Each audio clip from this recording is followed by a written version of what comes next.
that's been quite a bit of an overhang, especially you've had the COVID situation that's sort of exacerbated or been the main reason for the weakness across a lot of shipping earlier in the year.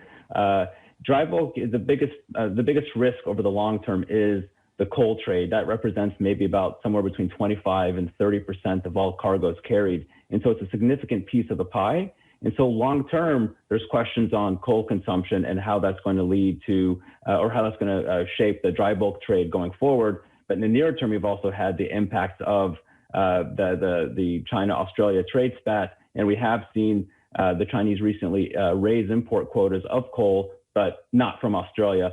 And, a lot of times that can lead to, when we get to these types of situations, you'll either have a slowdown in overall shipping activity just because maybe demand isn't strong enough to want to pull that coal from somewhere else. But what we have seen very recently is there has been a pickup in bookings to carry coal into China from farther places. So that's generally been a bit of a tighter situation on the vessel capacity, but hasn't really moved the needle that much yet.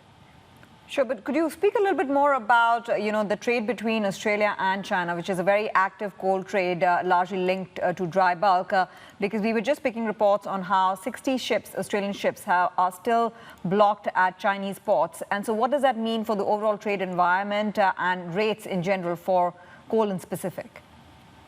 Yeah, the interesting thing is, despite the weakness overall in coal demand, especially with low energy prices recently, the iron ore trade's actually picked up quite a bit. And so that's strengthened, and it's really been based off of Chinese steel production, and really global steel production and prices have been improving. And so that's created a pull on a lot of the bigger vessels.